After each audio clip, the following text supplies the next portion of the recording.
Hello, everyone, and welcome. It is Wednesday, the 20th of October, and it's time for the Knowledge Bolide Hangout, once again, sponsored by Toperspin Meteorites. Kind of a loose schedule today. We don't have a dedicated topic of conversation, but we did want to talk about one thing in particular before we go into show and tell. And that's one thing that we were showing for the last couple of weeks. And you might have seen the new Aubrites that were out of Algeria, and they were basically in classification or classification pending. Well, they finally hit the MetBull. Does anyone know what the NWA number is? I do. NWA 14185.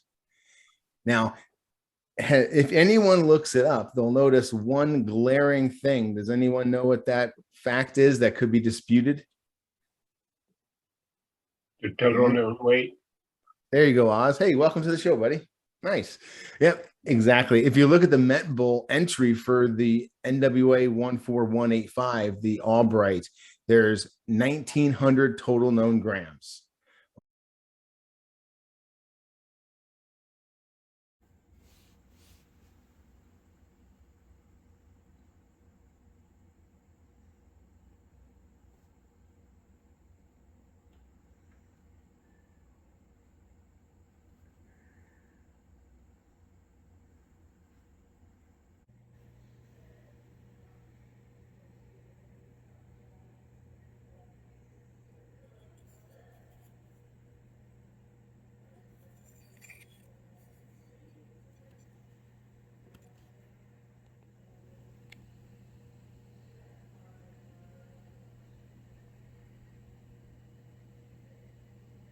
Well, we all know that that's not an accurate representation. So I wanted to discuss a little bit about getting Mets published on the MetBull, especially when it's something brand new and super hot like this brand new Aubrite, a very, very rare classification. What happens is you get a bunch of dealers, collectors who want to classify the product and turn it into a product. Classify the material and turn it into a product. So there's a race to get the material to a lab and get a classification in their name and their number. But the problem that creates is you might have 3 or 4 MetBull entries for the exact same material, which really doesn't do science any good.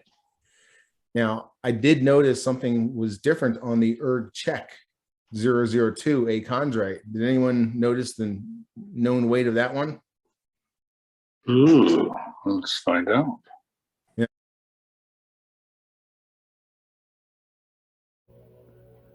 I cannot believe that I have the name of the 2020 ungrouped achondrite. And look at that slice. Is it sexy? It is beyond belief.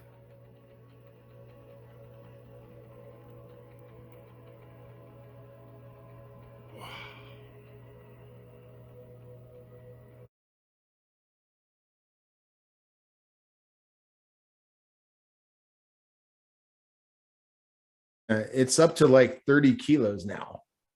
When it was first published, it was not nearly that high. There's been multiple entry changes to add new material. With the Aubrites, there's been, I know for a fact that there is a 40-kilo stone, and I believe there's a 20-kilo stone. So that puts the total known weight of under 2 kilos right out the door. And then Winchcombe, the witnessed carbonaceous meteorite that fell on the Wilcox family's driveway and surrounding town, that has been updated as well, that entry. So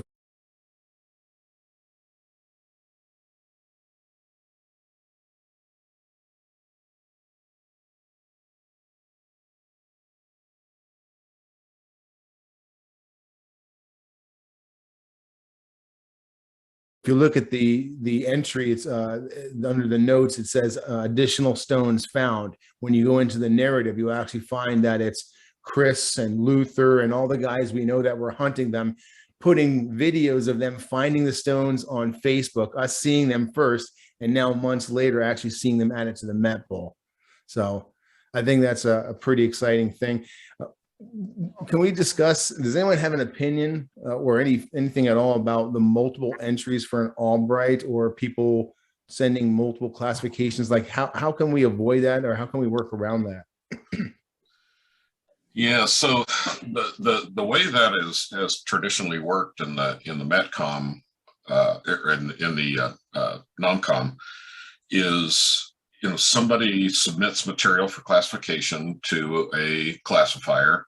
They have a thin section made, examine the thin section, look at the type sample, and determine a classification, and then it gets published. And along with that scientific work is a short blurb of 1 or 2 paragraphs about where it was bought, how many stones there are, how many grams, how big the chondrules are, with some statistics, etc. And then it goes to the Nomenclature Committee, and they determine whether that's good enough information for classification. But in the past, all those things were done very independently. There really wasn't an effort to unify them. And so we have things like NWA 869, because it's a L6/L or L3/L6. It's a breccia, and just like the classic philosophers discussing an elephant, blindfolded philosophers discussing an elephant, one's got the leg, one's got the horn, one's got the trunk, and they all give a different explanation. But in meteoritics, things have really changed. It really isn't just one person reporting, and the fact that there's a big commercial market in Northwest Africa, and when one of these falls happens, there's hordes of people that descend on it. And so there are a number of people who have this material, and in order to be able to officially declare that it's an Aubrite, it needs to be classified. And so now there's a much greater effort in the Nomenclature Committee to look at those submissions from multiple people.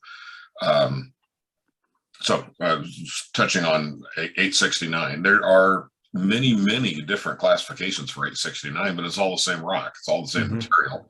But because one part of it is L3 and another part of it's L6, they didn't necessarily connect the dots. But today it's easier to do that, to connect the dots, and to especially something with rare and unusual looking as the Aubrite all coming at the same time. Exactly, and it, even to the casual observer looking at photos on line, you can tell, yeah, okay, that's all one fall. And so the Nomenclature Committee are starting to do more of that, and it's great that they're amending some existing postings or existing classifications as well.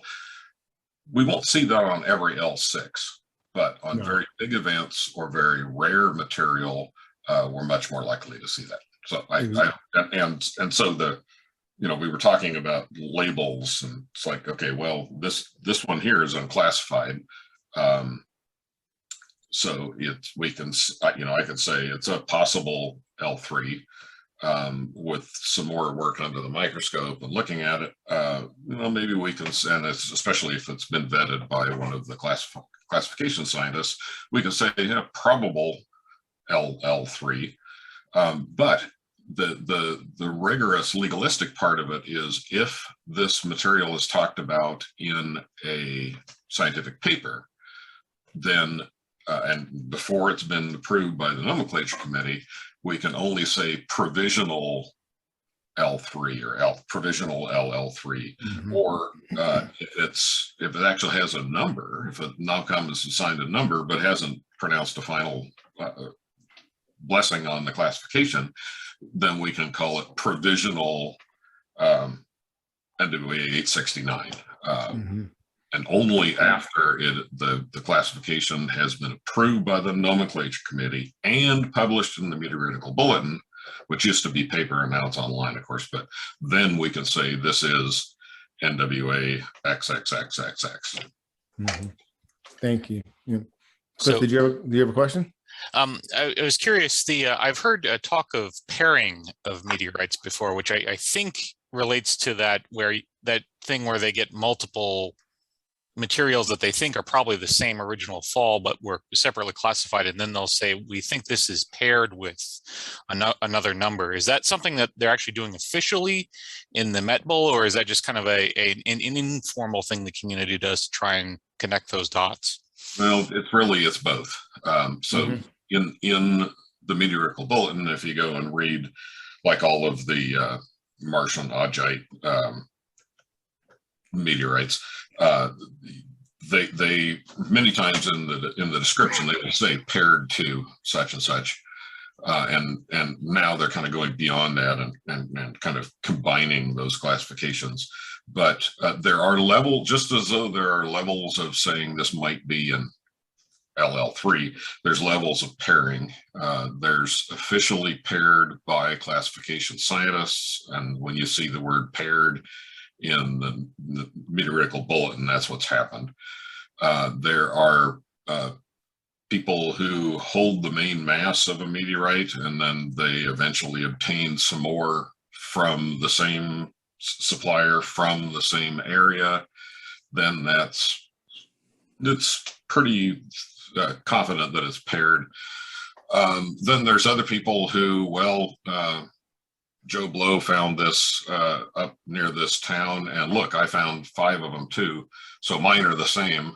That's called field pairing, and that is discouraged because there hasn't been any sort of rigorous scientific approach to that.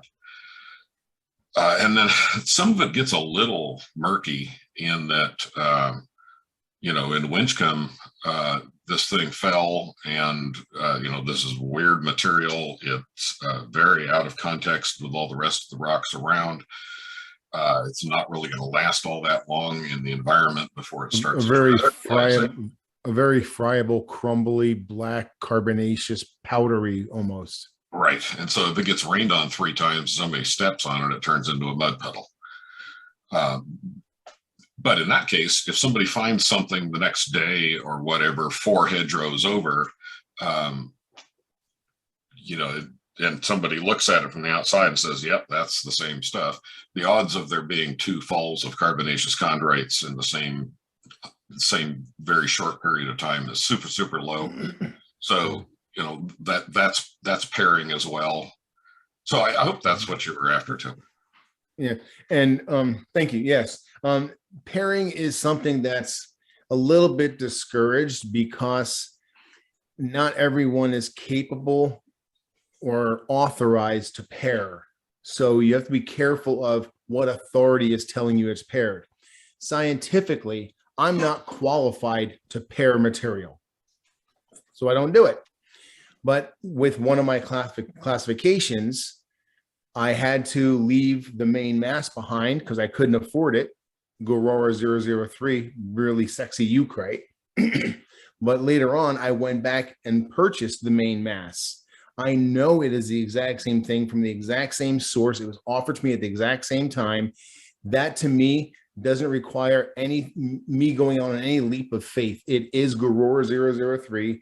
I reached out to the NomComm, the Nomenclature Committee, who were in charge of publishing the information, vetting the information, and publishing it to the Meteorological Bulletin, the MetBull, and they added the weight to it. Now, recently, I had my NWA 13579, the odd-numbered golden Pallasite. The weight was capped in the MetBull, and it's been a year now. Well, the finder actually allowed me to purchase his personal pieces. So I got them from the exact same person. They're the exact same stuff. There's no question in my mind that it is what it is. I'm selling it as the odd number Pallasite, but I'm not reaching out to the MetBull, the Nomenclature Committee, to increase the weight because it's only like 120 grams or something. So there has to be a balance of keeping the MetBull updated with accurate information, but really only important accurate information. Like Pat was saying, the Winchcombe, a very rare meteorite, a witnessed fall, a hammer fall. that's going to be updated as new stones are found. And there's not going to be another MetBull entry under Winchcombe 2. It's all going to be under the same thing. And whoever was the original main mass holder still maintains the main mass holder title, but there's also co-main mass holders or specimen holders, and their names are added on after the fact. So if we loop back to the Aubrites that are now classified, the ones that I'm selling as paired to that number because it's pretty common knowledge, and I'm not putting myself on a ledge to pair them. It's the first one to hit the MetBull, and everything will be paired to it or added to it is my expectation. Right, and so it's really about the thoroughness of the science. I've not read the MetBull entry for that one, but let's say they did a bunch of work, but they didn't do oxygen isotopes. Well, if they do, somebody goes to the expense of doing oxygen isotopes, that could be a second number, could be amended to that first number. That's really about the MetBull, but the Nomenclature Committee. But the important thing in all of this is to remain completely and totally rigorously honest and transparent. It's when the sleight of hand stuff starts happening that we lose faith, or that there are issues. So really the science has to come first, and we have to go for transparency and honesty. Exactly. Yeah, as in life, but especially in meteorite dealing, you only get one reputation, and you burn your name once and you can't buy it back. Your name is mud. We were talking about possibles and probables, and I want to add a little bit to that as well. There are sometimes a conglomerate, a dealer, whatever, who deals directly with contacts in Northwest Africa and buys stuff in bulk, sight unseen necessary. Like, I don't know really exactly what it is, but throw it in the box, I'm buying it all. Or they travel over there and buy a bunch of stuff. There's sometimes that a box may go to a lab from someone like myself, or maybe a Dustin Dickens or Mark Lyon or something, where we send it to a lab. And we're like, hey, I'm interested in what you think this is. So the scientists will look at it, not classify it, but perform minor testing on it, ocular testing, microscopic testing, whatever testing they can do to look at it, plus their years and years of applied knowledge to say, yeah, you know what, that's probably a Urolite.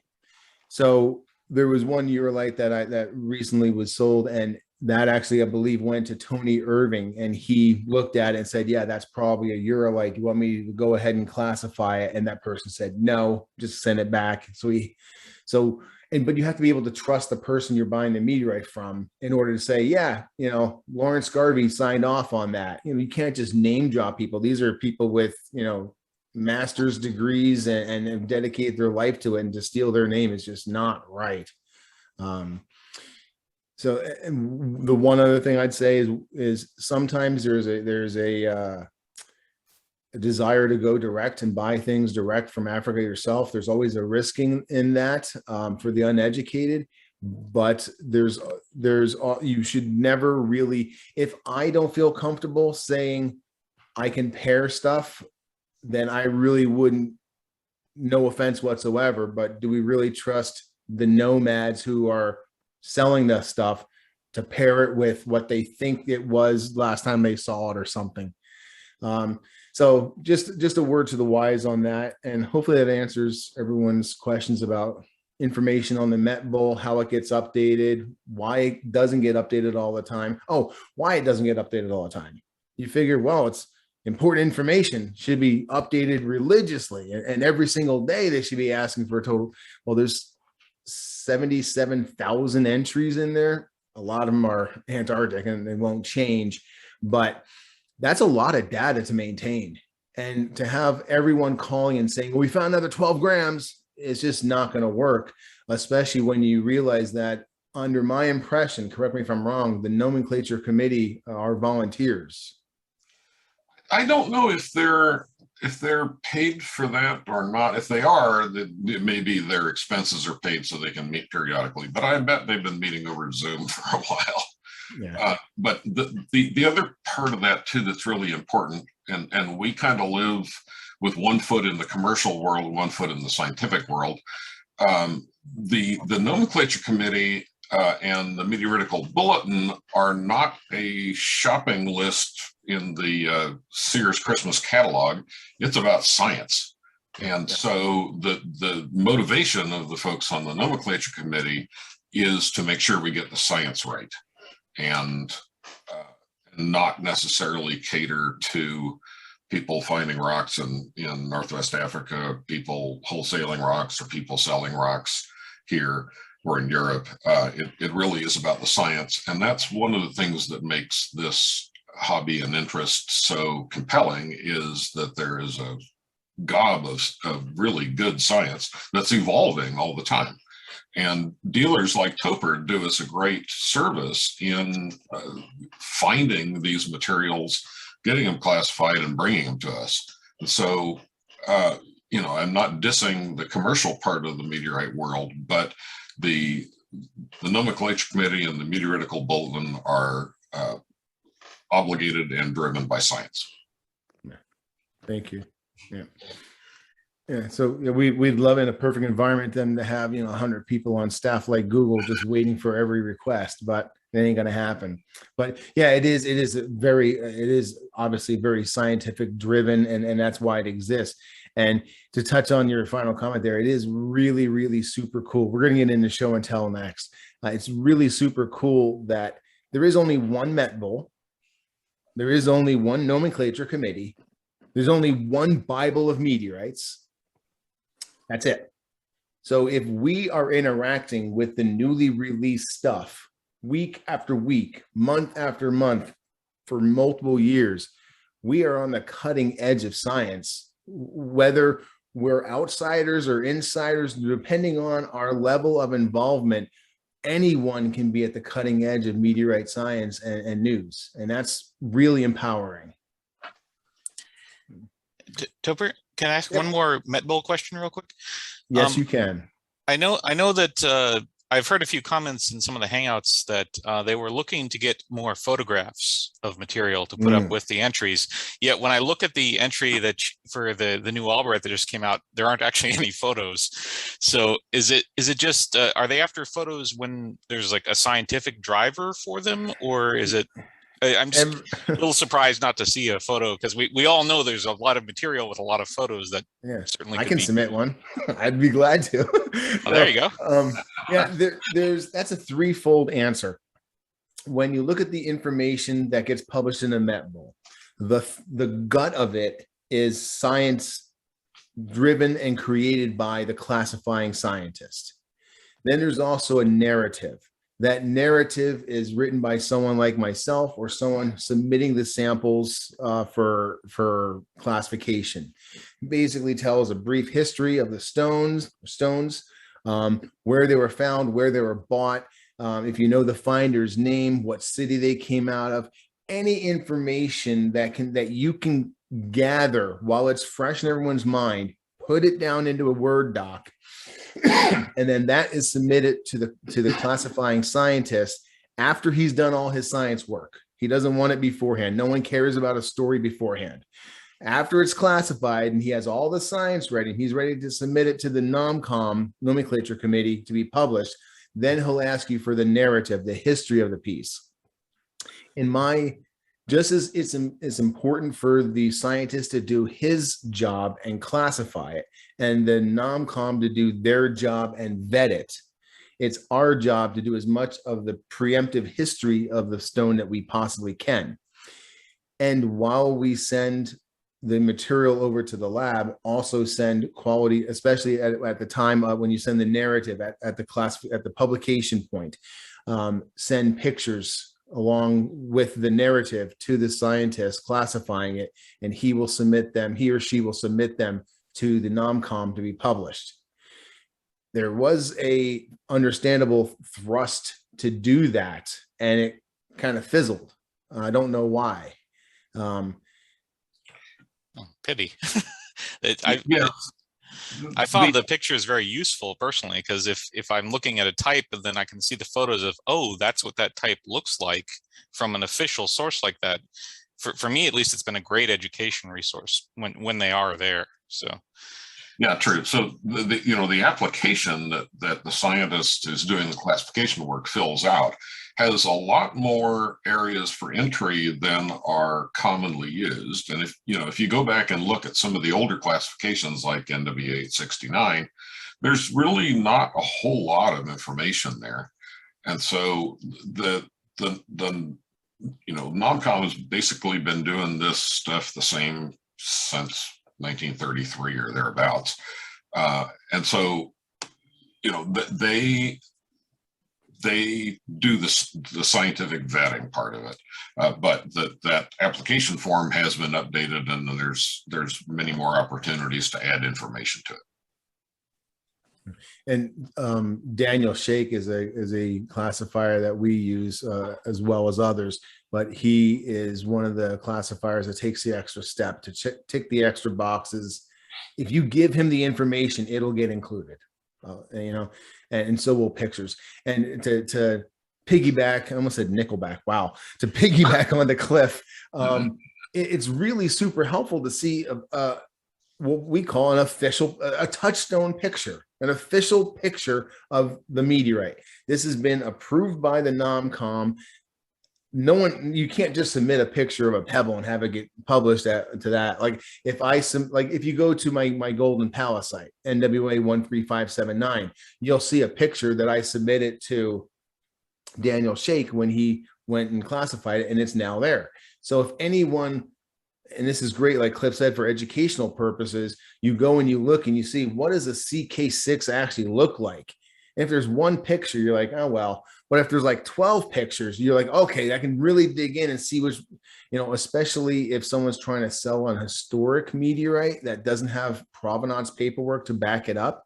And you look at every picture on the MetBull, does not look like the item that you're being sold, you can probably walk, if not run away. So it's a good tool for education, like you said, Cliff, and it's also a good tool to, to validate some stuff. If someone says this is NWA whatever, or it's paired to whatever, first thing you do is go to the MetBull, look for an official picture, and compare and contrast, knowing there will be some differences. Like Pat said, you're looking at one slice of an elephant, so hopefully they have 12 pictures of it.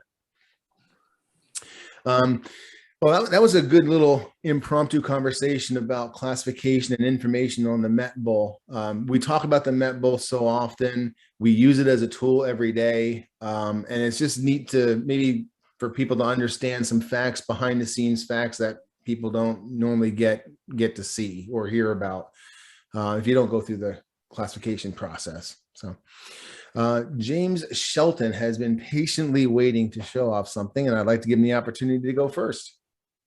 All right, there we go. I don't want to upstage Marissa's thin sections, but years ago, I decided I wasn't going to do thin sections. I was going to collect Missouri meteorites.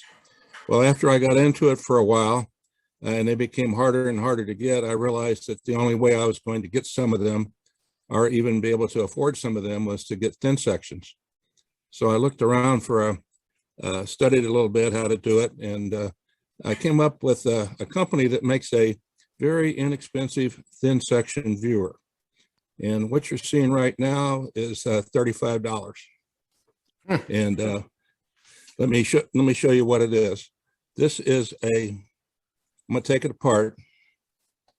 There's the thin section. This is with a 3x magnifier that they provide that goes on top. And the actual device, and I'm going to zoom out so you can see it.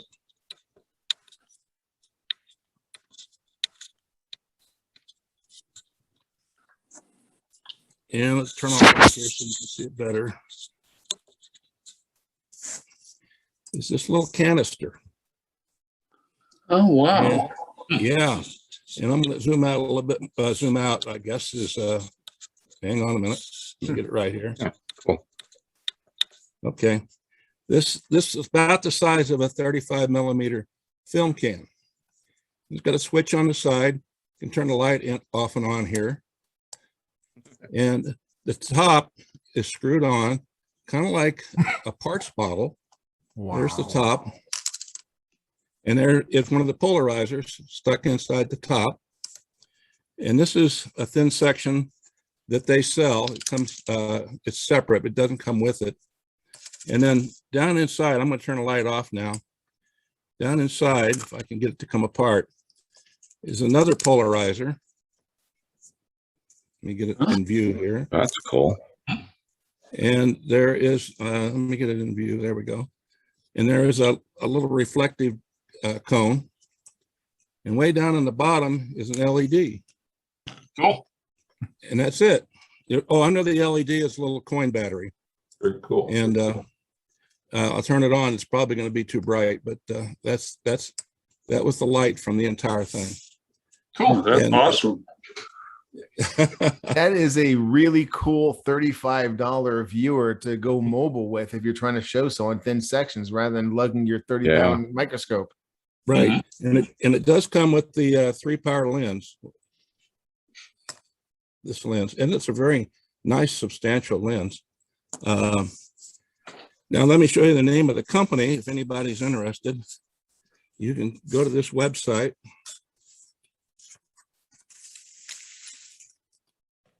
Go to petroviewer.com. I'm not trying to sell these. This is just where I got this. Petroviewer.com. A super cool entry level for someone who's never done this before. Right. Or even someone who just wants to do it on the go. That's right. And what you're looking at now is a little manual that comes with it.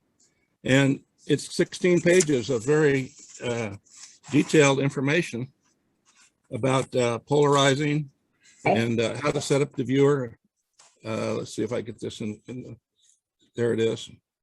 Oh, nice. Yeah. That's great. For $35, that's quite I just went on the internet and it's still $35. And they also provide this postcard that shows some shots that they've taken of meteorites. And let me get it right here.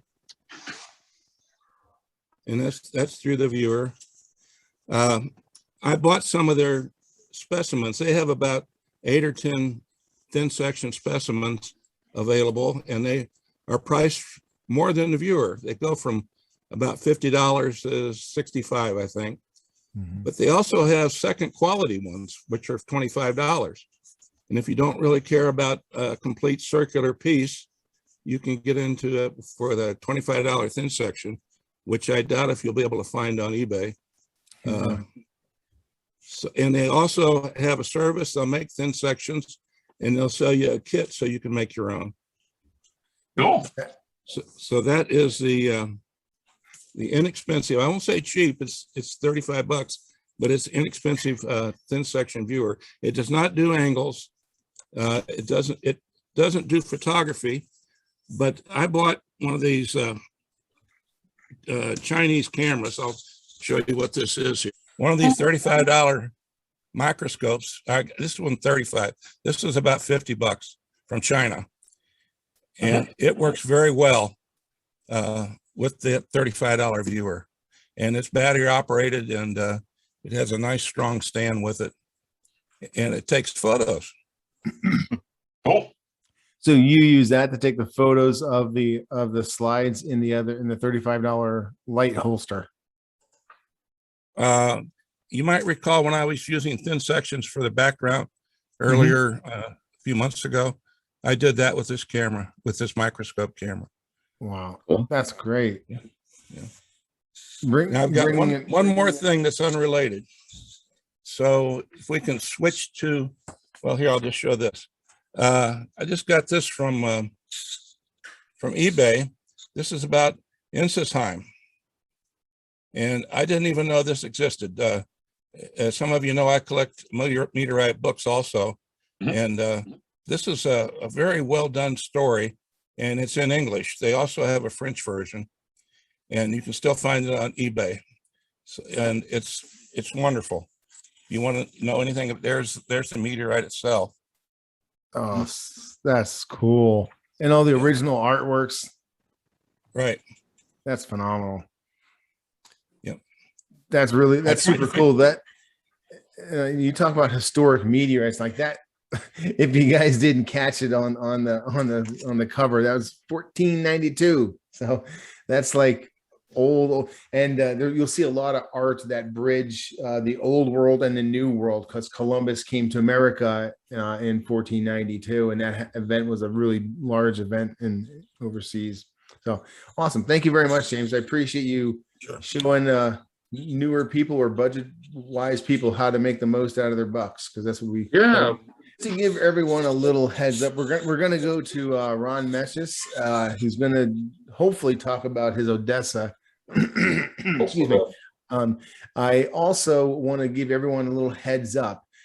Next week, the topic of the show is going to be lodronites. Wow. Yeah, a super rare meteorite.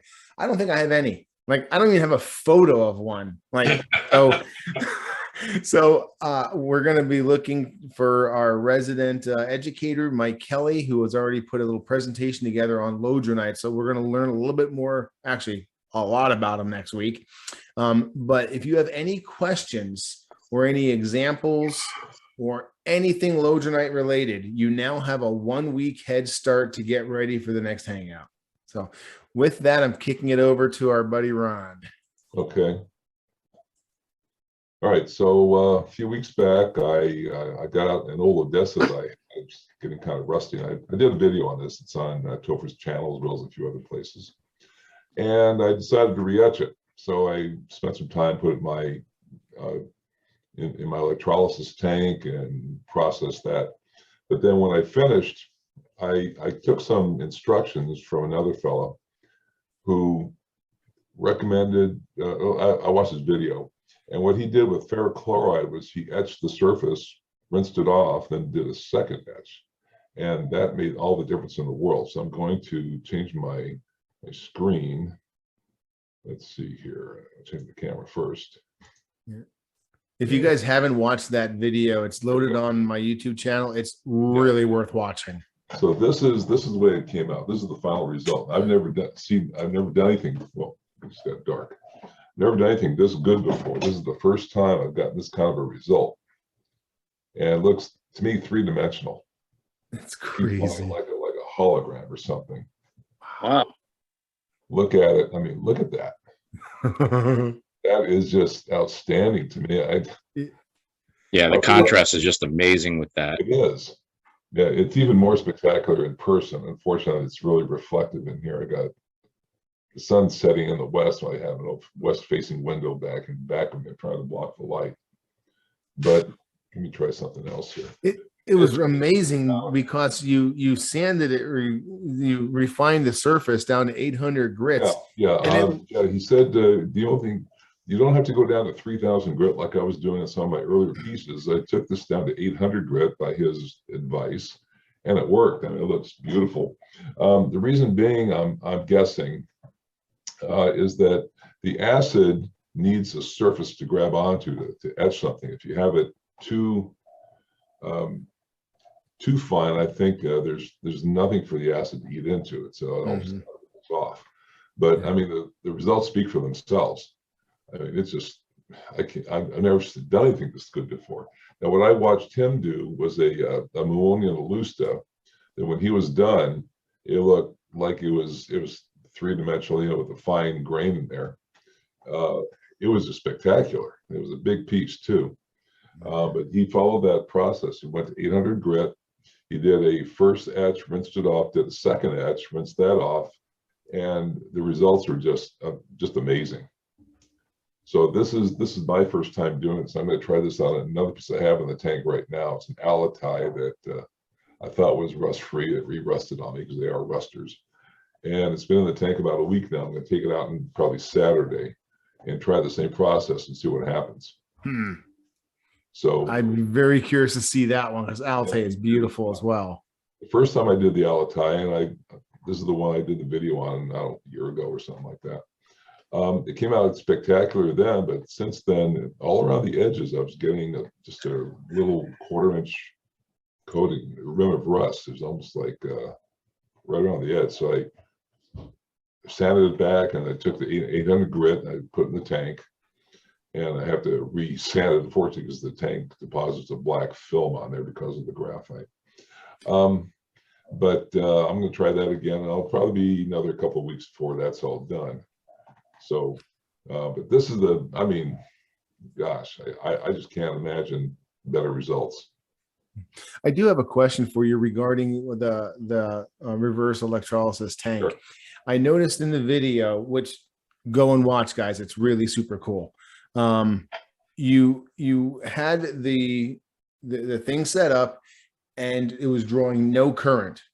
Then you put the spa up in there and you saw the current come immediately and dramatically up.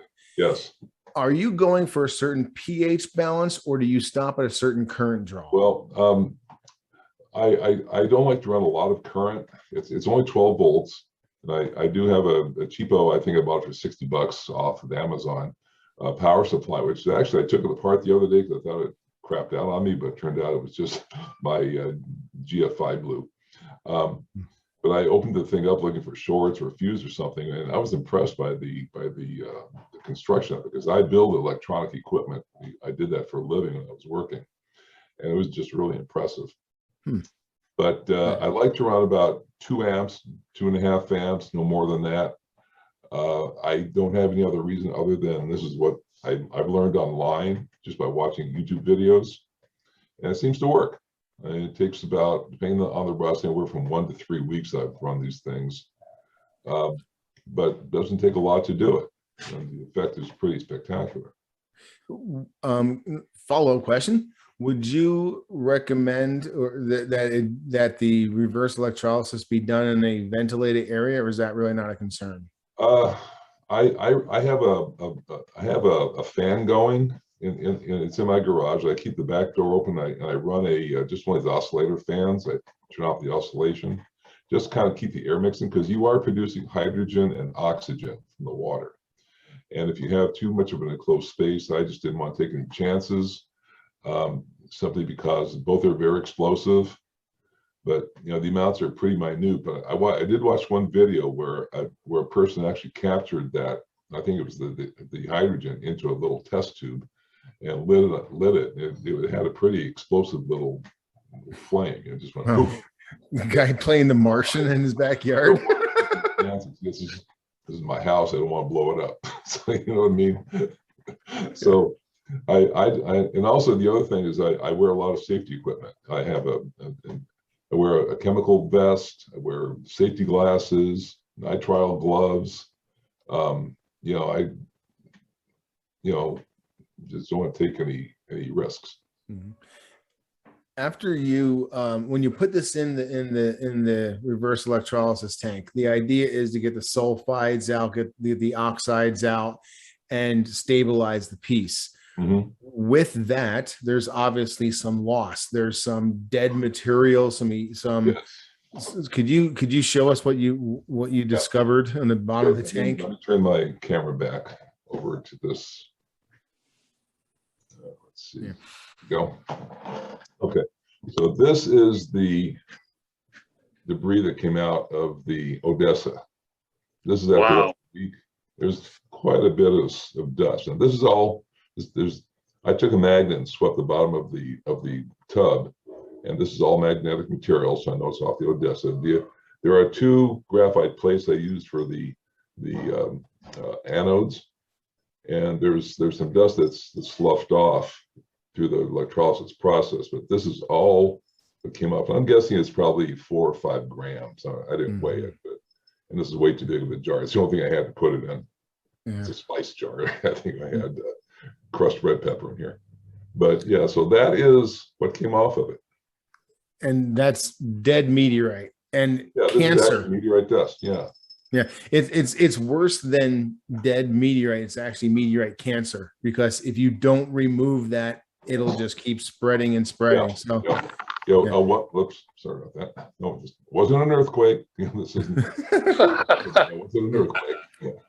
Well, Helping my desk with my, yeah, and that's a problem with the rust when you seal it in, with the clear coat that I used. You seal it in, and the rust will actually eat into the rock as well. Especially the more rust-prone rocks like Altai. Odessa is fairly stable. When I got it, it had a couple of rust spots. And what you saw at the beginning of the picture was after 8 years of sitting on my shelf with no protection at all. So this is one of the first rocks I ever bought. It's number 9 out of, I think, 116 I've got now. But it didn't have a lot of rust on it, but I like to do as good of a job as I can. So that's what I was doing, trying to get it out. Well, I think you did a fantastic job on it, and the results actually speak for themselves, man. It's like you're kind of at a disadvantage right now with the lighting because when you went outside and rotate that thing, you are right. It has depth to it. The second etch is the secret. Yeah. Well, apparently once I do the Altai, that'll confirm it. Right now I've just got a sample of 1. Since I'm an engineer, and one doesn't create a trend. I don't know, but you did create a process. I like that process. Well, I learned. I'm always looking to learn new tricks and tips. It's just So are you going to build a kind of like some kind of a custom dynamic lighting system for that piece that'll kind of rotate around and show the various, kind of an equivalent to your frames for your... I think Pat Brown is probably the master of that. I don't think I could top him at all. He's got all that polarized light and all that jazz. I'm just a collector who appreciates the aesthetic beauty of these things. I'm not a bookworm like he is. I tell you what, we do have one of the cutest collectors I've ever seen in my entire life on camera right now, and we have to go right to them. Hello. Say hi. Say hi. You're on. Hi. Hey. How are you? I'm meteorWRONG. World's best. Me. World's best meteorWRONG. How are you? He said. Good. Okay. You want to show him? Hold it up a little closer. Hold it over here, so you can see it. What was that? meteorWRONG.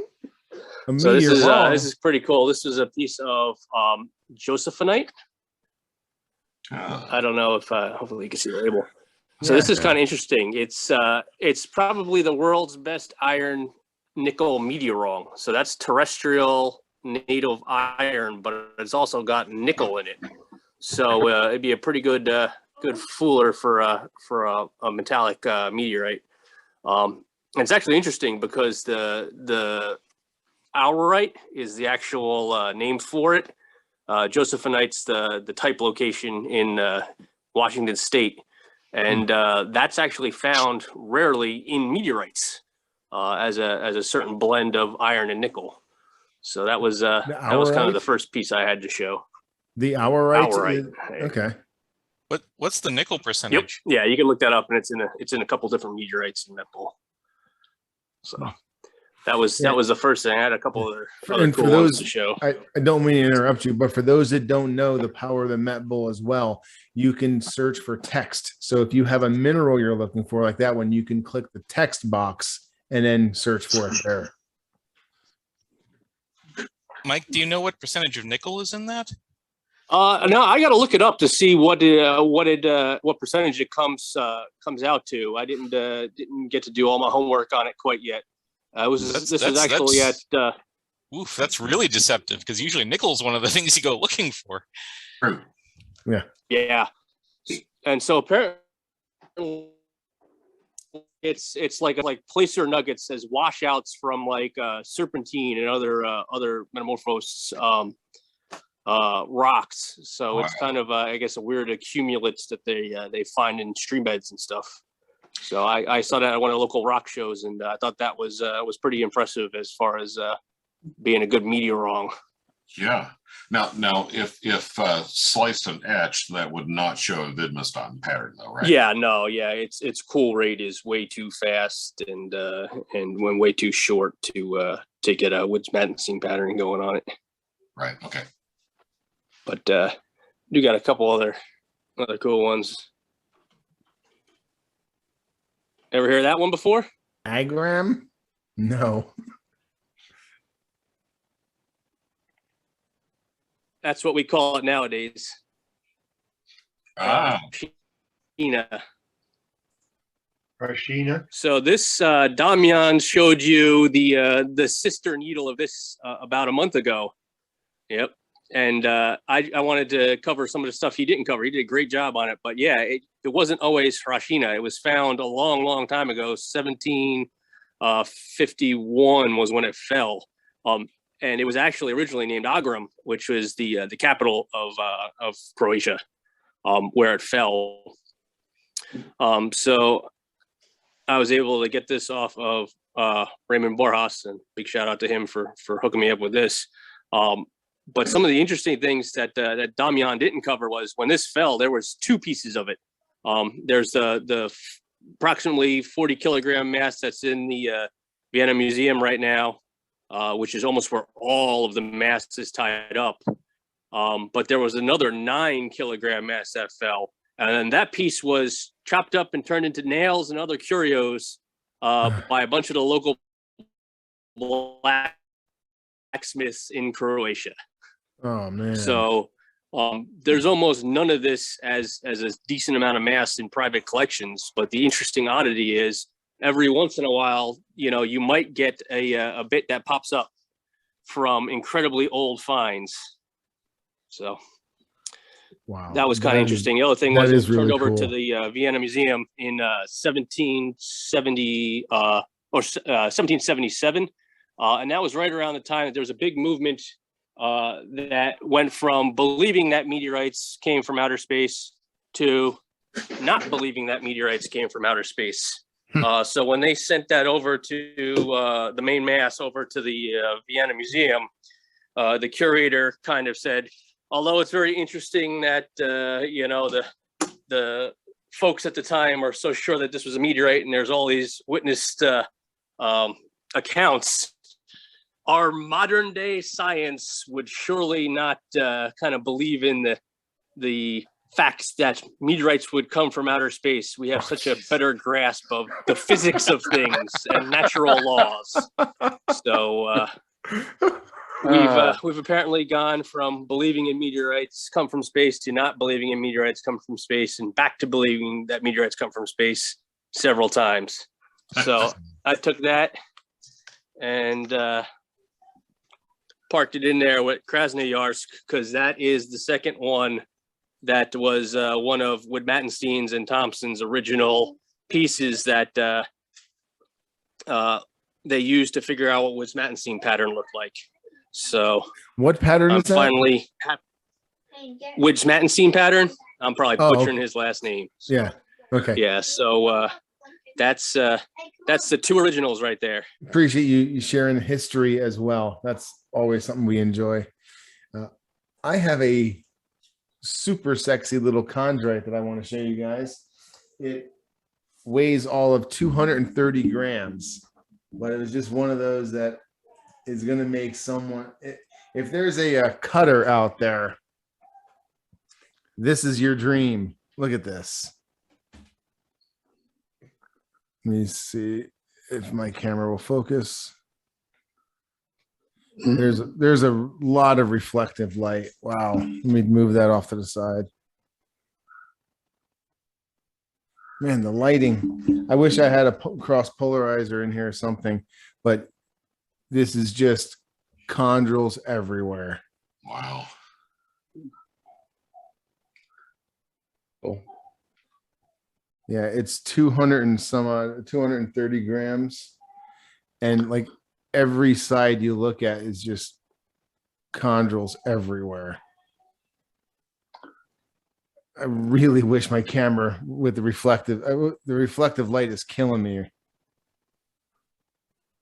But yeah, this is probably one of the lowest. Is that a shock vein? I don't think it has a shock vein in it necessarily.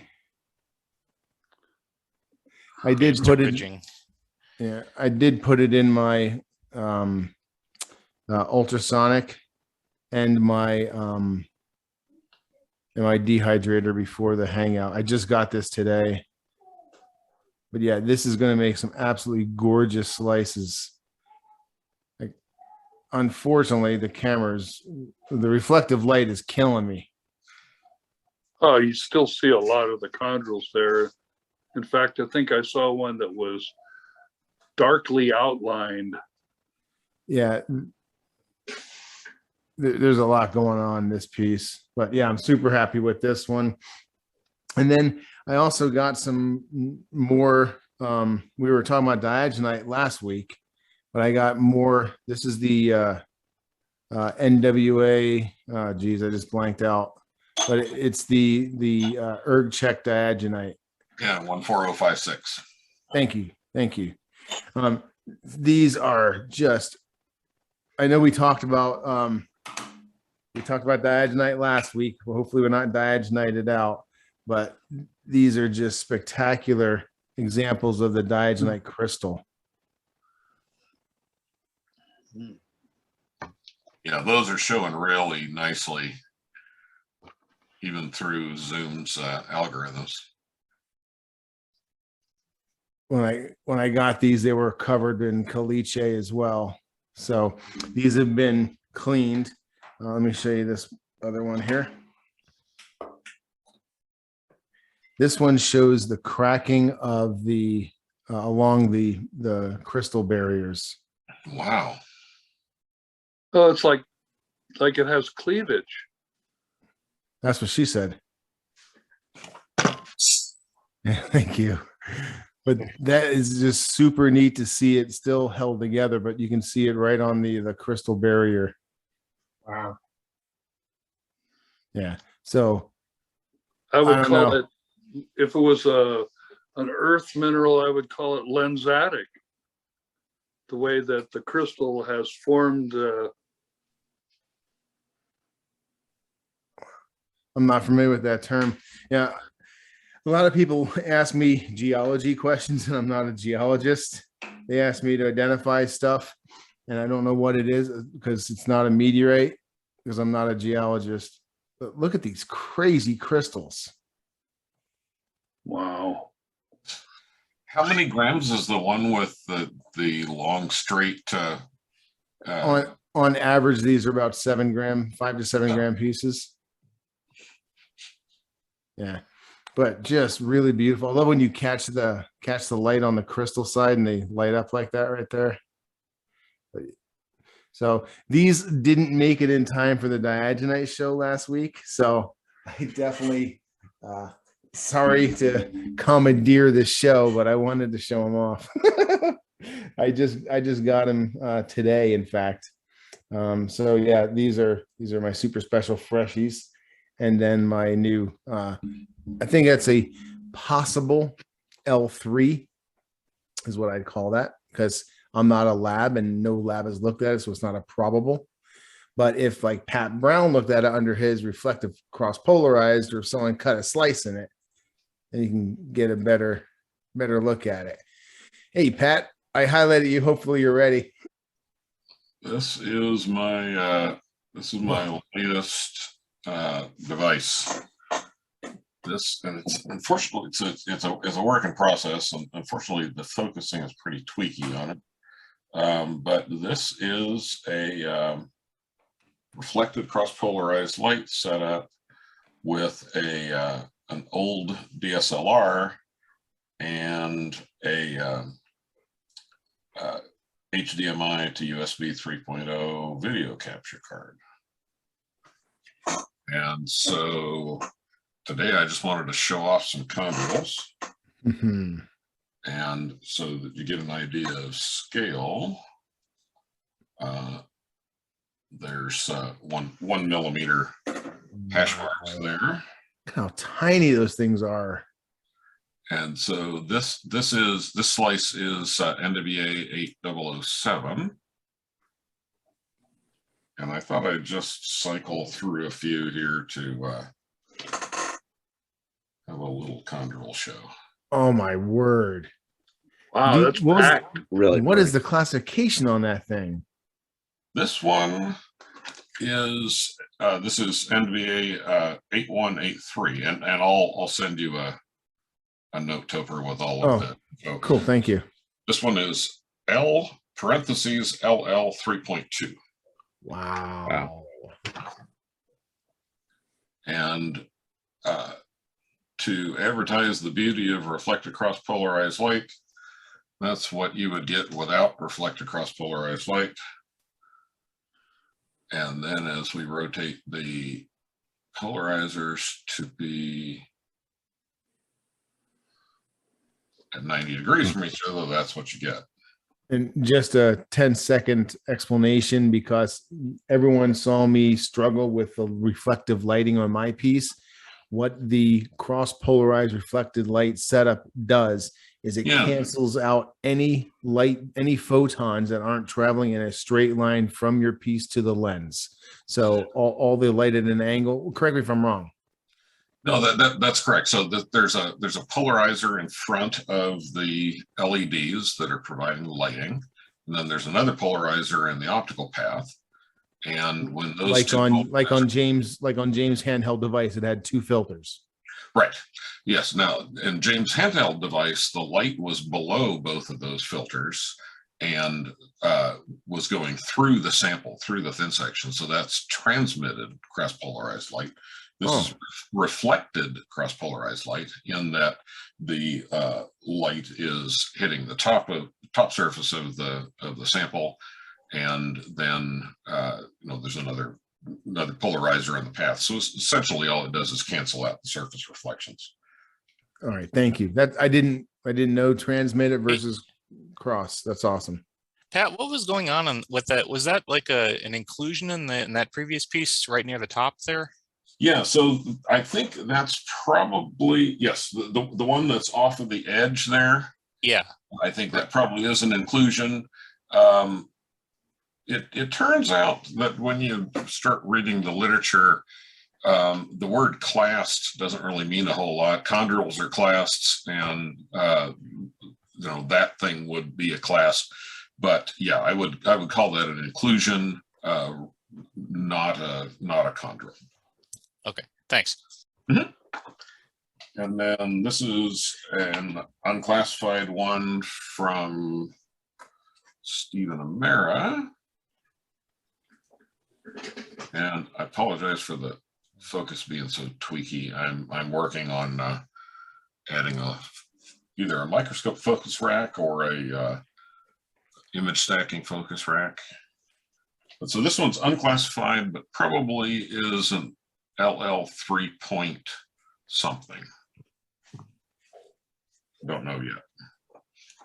And we had a question. Someone emailed me a question about classification and when would you, why wouldn't you? On something that super sexy and low petrology, you'd think about classification, but probably one of the reasons he didn't is just because of the lack of mass of the rock. Yeah, so that one is the last one I showed from Stephen Amera. That one will be classified at some point, but it's really easy to collect up a bunch of stones and then send them off for classification. I just wrote a virtual check for $1,050 to have 3 meteorites in classification. So I'm waiting for the checking account to recharge itself before I get more classified. Gotcha. Yeah. This one is another one of my favorites. It has some pretty cool features. There's a bleached chondrule in here, right there. Mm-hmm. The white ring around it. That's an indication of aqueous alteration. There's also one at 1 o'clock. A nice one. Yes. Wow. Yes. Yeah. There are a number of them in this one. Several. Yeah. This is NWA 4560, and it is an LL 3.2. Man. Gosh, I gotta get that focus rack on this thing. Once you start going into the subclasses, that's extra testing and extra money, and really only done on special stuff. Yes, that's true. Like that. This is definitely one of those special things. This is NWA 13909. This is one that Shun had classified. This was a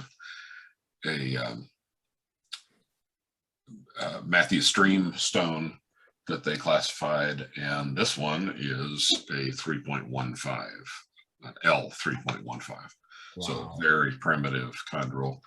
And yeah, it's mostly just chondrules with the thin black lines of matrix in between. It's gorgeous too, man. And then this one is one that I've showed before that I never can't seem to remember the number of. And it shows some really cool features. And if we play around, that's a huge one on the right side. Mm-hmm. Yeah. Wow. Now, remember that these are, sorry, too many adjustments here. Remember that these are magnified gob. And those are 1 millimeter tick marks there. So yeah, the big one in the corner there is, 6. yeah, 6, 7-ish millimeters across, and more improvements will be coming to this system, but that one shows some really cool structure inside it as well. And then I showed these last time. This is an unclassified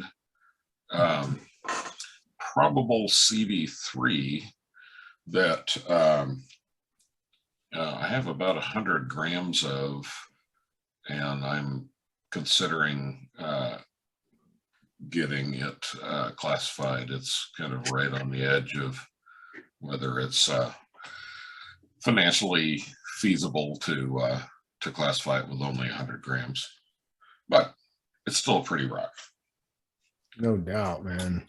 And that's one that is very costly to classify, not only for the $350 divided over 100 grams, but you only get 20 grams, or you only get 80 grams back because you send 20 in. Exactly, yes. And this one you guys will probably recognize. This is my 8.3332 kilogram wow slice that I've got in classification right now. And it shows some really cool effects just off of, I'm rotating the polarizer over the light. You can see that there are, it's more interesting on this side, but there are trollite pieces in there and some metal in there as well. Oh yeah. And then there's lots of chondrule action that I wish I understood better. And hopefully soon we will. So this one, you know, we talk about type samples as being, you know, minimum of 20 grams or 20% of the rock if it's less than 100 grams. But on this one, I sent in as a type sample a number of different pieces from different areas in the rock, and totaling 100 grams or so to really be able to get the big picture. And then I wanted to finish with this one. Some of you will probably recognize this one. Get it. That looks wild. So this is with the polarizers at 90 degrees to each other. Sorry guys, I'm working on translating axes here. Get him in focus. So that's with the polarizers at 90 degrees to each other. And if you look here in this metal bleb, there's some really interesting structure in there. And we can— looks like there's a C in there. Yeah, we can bring out some of the detail by just rotating the polarizer a little bit away from 90 degrees. Interesting. And playing with the light intensity a little bit. Even the center metal bleb has a round. Yeah, exactly. Yeah, has a has a a- round. Right, and this one over here on this end near the crack does too. And then if we just blap it and let it go like this and reflect and get the lighting right, we see that pretty little line of planets in Topher's wonderful melt from the lifestyle. That is Wow. beautiful. I really am loving this melt, and I'm really glad that you decided to show it off right now, because I just got some new pieces. Oh, Yeah. We honestly didn't plan this, but check this out. This is what the melt looks like uncut. Let me try to zoom out. There we go. So this is what the melt looks like uncut. You see the different color on the right hand side there, the metal blebs hanging out, the edges of the islands of rock between the river of melt. This is all melt in here. And it has kind of a Goes down greenish here. color to it. that's really cool. This is just undeniably wild, wacky, but beautiful stuff on the inside, and I appreciate the outside too. Like I'm sorry, I just blanked out. Ron got a piece on my sale and showed it in a video with outside sunlight, and it's like, oh my god. Yeah. And So- you're not getting it back either. Well, what do you guys think of this? Wow. Yeah. This is a 800-gram piece of the same melt. Oh, wow. Oh, wow. Okay. Yes. It This looks- is- Well, Thanks, it's a whole Jules. different Unseen. lithology. Look at that.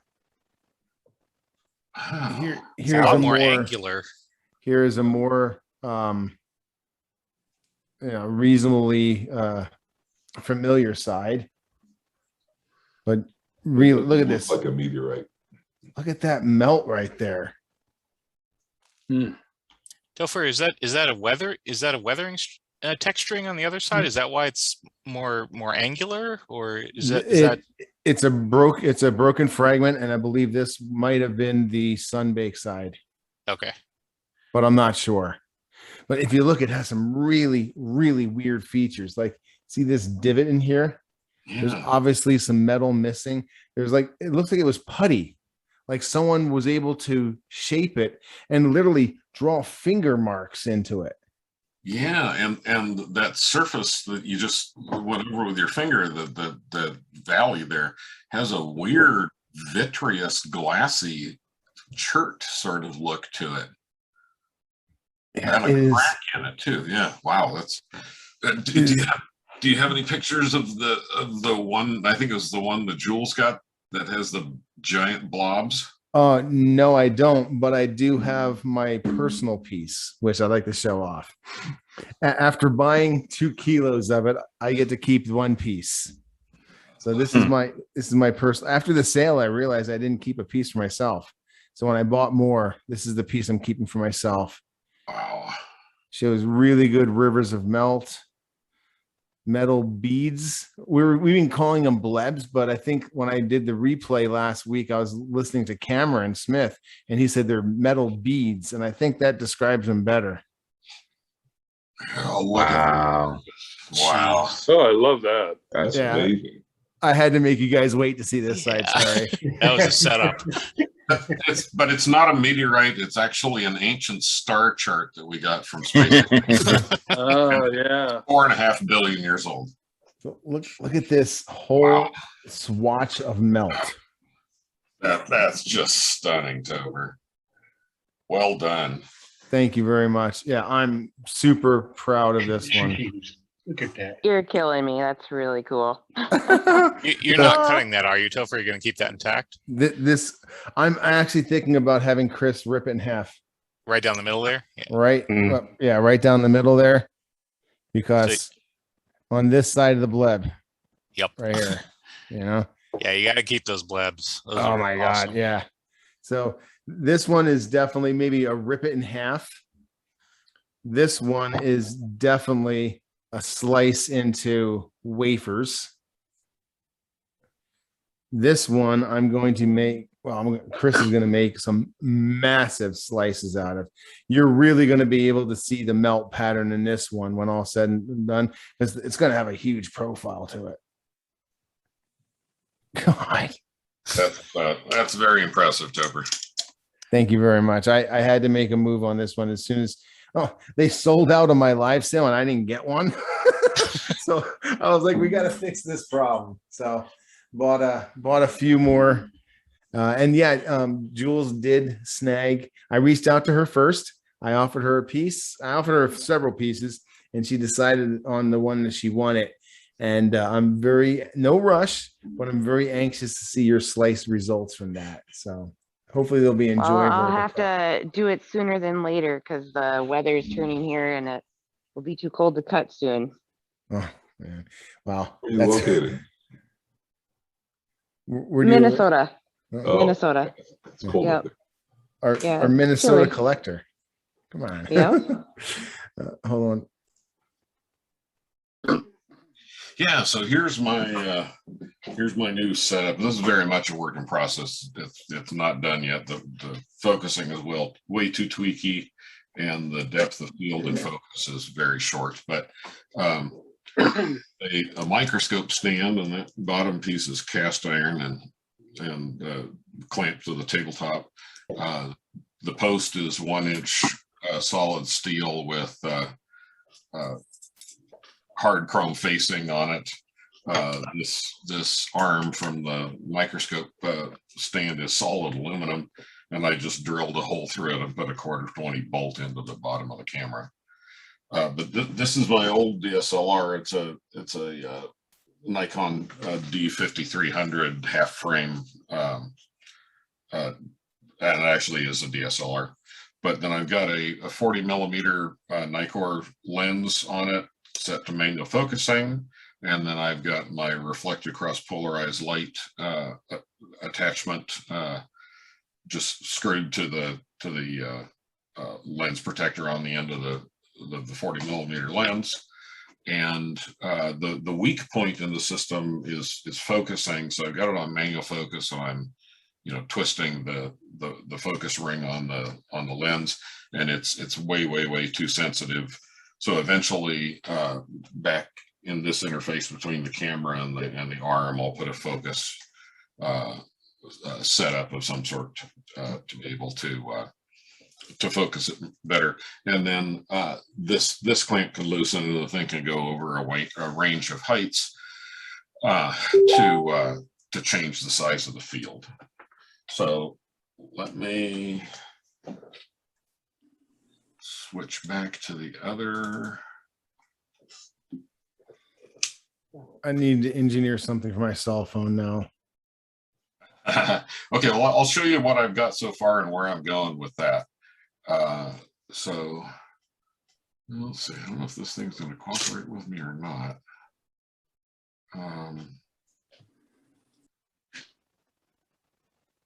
Okay, so this one is my NWA 13520 classification, and this is what it looks like with. Now I've moved the lens a little closer to the sample, and so we're getting a smaller field, and you can see that we've actually effectively got higher magnification as well. But this one is interesting in that it shows chondrule cluster texture. So here I've got the two polarizers parallel, so we're not getting the advantage of the reflective cross polarized light. And then as we rotate 90 degrees and hit, whoa. And unfortunately it messes with the focus, but there we've got Look at that. cross polarized light. And if you look at it in this area here, you can see that a number of the chondrules, and it's They're clustered. Well, they're smashed together, and Yeah. so there is a thin black line of matrix around the chondrules, and some of the chondrules are round and others are deformed. And the quickest way to start a fist fight at a Meteoritical Society meeting is to claim that somebody else's theory about chondrule formation is wrong. Of course, that's tongue in cheek, but it's not settled yet. This is part of the science that's evolving, and this is an interesting tidbit that some ordinary chondrites, or the primitive type 3 ordinary chondrites, are. Oh yeah, I'm sorry. Thank you, Us. I butchered the number. It's 13520. But there's evidence that the chondrules, some of them, were still plastic and still deformable in the accretion event. And I'm right in the middle of reading a thesis for a master's of science in planetary science at Daniels University at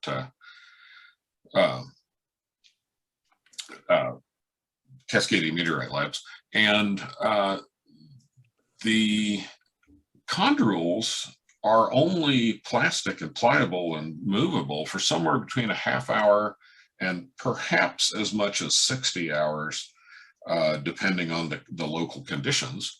But it's measured in hours. Wow. So, Wow. This is a rock that accreted when some of the chondrules were still molten enough to be deformed in the accretion process. And so Alex Rezidnik, I'm sorry, I'm butchering his last name, at Cascadia Meteorite Labs is studying this along with some of his grad students. And this thesis places some real interesting bounds on temperatures for formation of chondrules and the cooling process and this accretion process. So anyhow, I just wanted to end with this one that it's got some really, really cool science, but it's also just a pretty rock. Yeah, I think that's interesting, Pat, because like you've mentioned previously, and we've touched on the fact that a 3.0 is like perfect and absolutely unaltered by heat. But here you have a beautiful example, 3 point something, I would imagine. There's no space between them in the clusters. All the chondrules are tightly packed, but there is alteration from heat. So I see where you're going. This is not just alteration from. So this is not. So that's formation heat. Yes, and it's what's happening while the chondrule is still molten. Mm-hmm. And by the way, there's certainly the possibility that chondrules are remelted some number of times, and that may play into this chondrule cluster chondrule texture.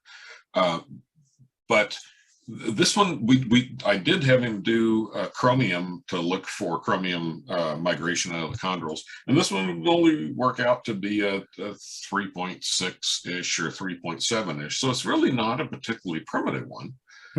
One of these days, so I've been trying to work out what to look for visually to attempt to predict what's going to be a very primitive, LL 3.XX, 3.00 or 3.05 or what have you. And by the way, I will show. Pat, could you put that one back for a minute? Yes. A little bit more. There was a semicircular black line. Oh, yes. So there's. Yeah, I was wondering about that. Yeah, and none of the chondrules seem to straddle that line.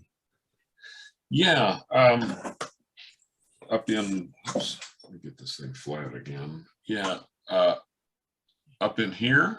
Yeah. Yes. Yeah, that is an interesting feature. This meteorite definitely had some cracks, And this meteorite definitely experienced some weathering. This is the first one that I bought myself that I figured was worth classifying. So I bought this one in Tucson at 2008. And from the outside, it's not terribly impressive looking, and it does have kind of a weird grayish brown, light grayish brown sort of crust on the outside of it. And this is pretty rare, obscure stuff. The classification on this is L parentheses H3, which means that it has the chemistry of an H in the chondrules, but it has the physical appearance of an L. And so, and it has super low magnetic attraction, more like LL. So this one is definitely an oddball. There's less than 2 kilograms of this material classified on Earth. But Daniel did a wonderful job of classifying this, and the write-up in the MetBull is really very interesting. And it's a fascinating meteorite to look at. And I have a number of thin sections of this one too.